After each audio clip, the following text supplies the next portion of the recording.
Guys, welcome to my presentation. My name is Matt Montroy, graduate student at Florida Atlantic University, intern at Eastern Michigan University under Coach Ron McKeefrey. And today I want to present on a controversial topic, which we have very good professionals on both sides of the fence about whether or not the catch and Olympic movements are important. So I chose this topic because we really wanted to spark some good discussion among a room full of people who are really smart, and everyone may have their own opinion. So along with you guys, I'd like to hope to learn something from this discussion today as well. Found this picture here, and I thought it was a good way to start. I'll get into the details of the different phases later. So the first thing that I was going to talk about, or that I was thinking about using in part of the presentation, was the catch and injury, the incidence of injuries. I searched all over the place, and I couldn't find no research backing any types of wrist, elbow injuries in the Olympic movements. But instead of taking the easy way out and finding something else, I decided to work through it and go a different route with the presentation. So a brief history of Olympic lifting. The modern sport of Olympic lifting started way back in the European competitions in the early 19th century. The first Olympic Games in 1896 included weightlifting as a portion of the track and field. It included back then both bilateral and unilateral movements, and later just moved to unilateral. As you can see, in 1920, Olympic lifting was awarded its own event and divided into weight classes. And by 1932, it was divided into five divisions, and it's stuck since. And a fun fact, not until 2000 did women get their own weightlifting category.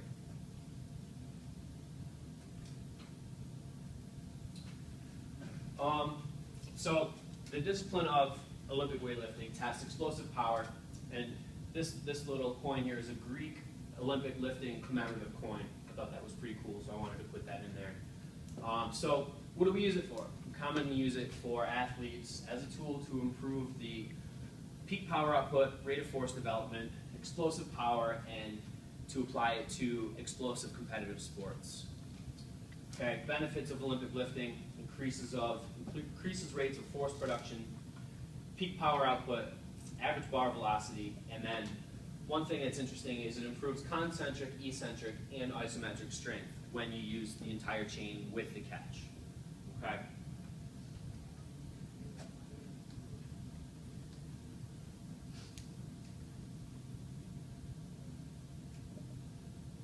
The most common lifts used in strength and conditioning would be the hang clean, power clean, snatch, hang snatch, push jerk. Here's a picture of the progressions of a snatch here. Along with the push jerk, we also have split jerk. Okay, those just a few of the most common lifts and variations. So other variations of the movements are the clean high pull, or just called clean pull sometimes, snatch high pull, power shrug, sometimes jump shrug, okay? And then single arm dumbbell snatch. You could also put in here things with kettlebells, kettlebell cleans, kettlebell snatches, bilateral kettlebell stuff. Okay, so there's a lot there, but I just wanted to name a few different variations that we manipulate sometimes. Okay, so the most common lift is the power clean. Okay, 4 phases. It's a complex, sequential, closed chain lift broken down into phases. Okay, pull 1, when done correctly, is slow. You start from the floor, and when you get to about knee high, you beat pull 1. It's usually pretty slow. Okay. The scoop is when you get your hips underneath your heels and you start to gain mechanical advantage. Okay? Pull 2 is where the magic happens. This is the fast pull when you get into your explosive, powerful triple extension, and this is when we really try to manipulate our whole body, power output. You get up onto your toes, extend your hips. Okay? This is when we're really going to get higher rates of force development, power output, bar velocity, and also average bar velocity gets the fastest through pull 2. Okay? And then we have the catch or the rack, when you get yourself under the bar Get your elbows through, land with your feet close, and catch, okay? That's where the isometric and eccentric strength comes in, is absorbing the force of the bar with good spinal alignment, good posture.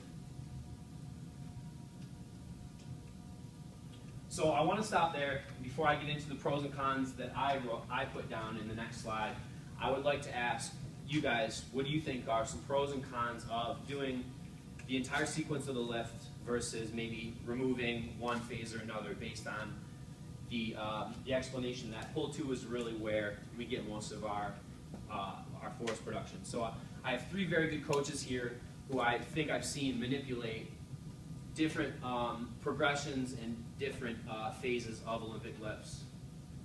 So what do you guys think in terms of a pro and a con that would be doing the full sequence versus eliminating a sequence? So what do you guys think? Mike? Well, if you add the catch, then you add the benefit of the eccentric phase because you're most likely going to drop under the bar. If you're just wanting to focus on the concentric phase, then maybe you can just stick to the high pull or the power throw. Mm-hmm. And I cited a couple of research studies later on in the presentation here that would talk about what you're just saying. Garrett, what did you think? A big pro would be not only the eccentric, but the deceleration of the bar. Every college sport we work with, from football to volleyball to basketball, they deaccelerate their sports on an every play basis. So the deacceleration of the bar would be key. Teach them how to deaccelerate their body, deaccelerate the load. The con would be, sometimes you'll have someone use it as like a progression. Like if you go too far, and if you start with a basic lifter and expect them to catch it with perfect technique, then that that Olympic lift goes from a very non-hazardous sport to you got weight coming up in their head, and then you're jeopardizing an athlete's career. So that's the pro and con of catching. Yeah, I agree with both of those statements. Coaches, I know that each of you manipulate these movements on your own levels in your programs. So, Fred, what do you think the benefits or cons would be for doing the entire sequence with a catch? I would have to say exactly what Garrett was saying. With the sport I work with and with football also, from being a defensive lineman myself, I have to absorb a lot of force.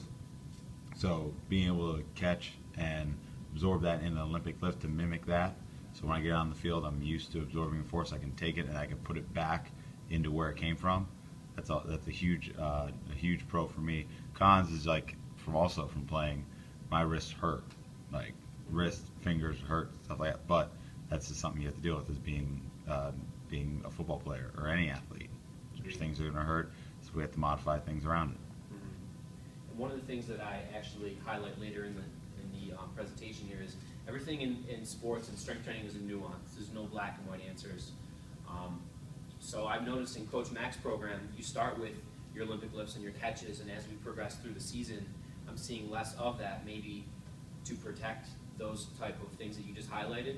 And I actually talked to another one of my professors who was an ex-strength coach for the Patriots, who said he used it on a position-by-position basis. He would say his quarterbacks and his receivers, per se, wouldn't catch as much because, as you get closer to the season, you're really scared of that exact scenario where you get in improper position and you catch wrong. You can't afford to have your throwing hand or a wide receiver have either of his wrists banged up from strength training, because now we're deterring him from his peak performance on the field. So my next slide, I wanted to put a couple of my own ideas here for pros and cons. So like we said, the pros. The full sequence, as we just agreed on, is the most effective methodology for explosive training and eccentric deceleration, force absorbing, okay? Training the entire kinetic chain is clearly a benefit of doing the whole sequence. Finishing the sequence, like I said, and then, as I highlighted before, eccentric, isometric strength during the catch is definitely important. Okay, cons, coaching. Do you have good coaches everywhere that can coach it the right way with the phases and progress their programs the right way? Do you have a guy that comes in day one and wants his freshman athlete who doesn't have enough experience to pull it off the floor, catch it with the right foot position, put his body and spine in the right position to do it which is going to correlate with his overall strength and power output, okay? What about the time under NCAA regulations, if you have a college athlete, that it takes to teach it the right way, okay? Another important one is possible emphasis on catch instead of pull two. If you think about it, what is the technical term of succeeding in the clean, right? The catch. Did you catch it? All right, you got it done. So instead of pulling high, elbows high, and getting under the bar, people may stop short and then immediately think about getting into the catch, okay? And then lack of flexibility, as you said, as a D lineman, you may be putting a lot of stress on your joints. Okay? Why does Eric Cressy get his own slide? Because he's got his master's in kinesiology from UConn. He's published over 500 articles, 5 books, DVDs, okay? The one that I really want to touch on are these two here. Not finishing pull two, like I said, getting the bar high enough to catch properly. Catching like a starfish. If you don't get your feet into the proper landing position, now you're promoting improper deceleration from your lower body, putting your knees at risk, okay? With your hips tall and your back high and in that extension compression posture, and that's never good because your body gets beat up enough as it is through the season anyway, okay? A little bit of research. These guys here compared power clean, hang clean, jump shrug, and high pull on peak bar velocity, peak power output, peak force. Quickly, jump shrug produced the highest value of each, okay? High pull produced higher rates of each than the hang clean, okay? So just an example of how removing the catch phase emphasized more quality movement in your power output and your triple extension through the concentric phase, okay? Next slide. These guys compared something similar, power clean, hang clean, mid-thigh power clean, mid-thigh clean pull on those variables as well. Now, I wanted to make sure you give credit where credit's due and say power clean here with the catch did produce high force, rates of force development with the clean pull, okay? The clean pull produced highest peak power output, okay? So it's important to acknowledge both sides of the argument, okay? So how's the research applicable? Like I said, pull two, like we said, is the most important part of the movement where you're getting the explosive triple extension, okay? We know that really good strength coaches are on both sides of the fence about yes or no, clean and catch, or just do high pull. Variations of the Olympic lifts can also be a good supplement without needing to teach the entire catch, or the entire sequence with the catch. Okay, so the take-home message, everything in strength training is nuanced, nothing is black and white, okay? So the one thing I suggest is with your eccentric deceleration, you could program around it if you do banded or chain-loaded speed squats. You know, we do implement landmine push presses now, which is an upper body and spinal deceleration activity if you do it right, okay? If you're a fan of the full lift with the catch, you can't go wrong, okay, because you are getting everything in the sequence. Concentric, eccentric, and isometric strength at the same time. And if you don't love it, you definitely can program around it if you program it right and progress everything the right way. Okay, and then the references I used, and we can open the floor for questions, comments.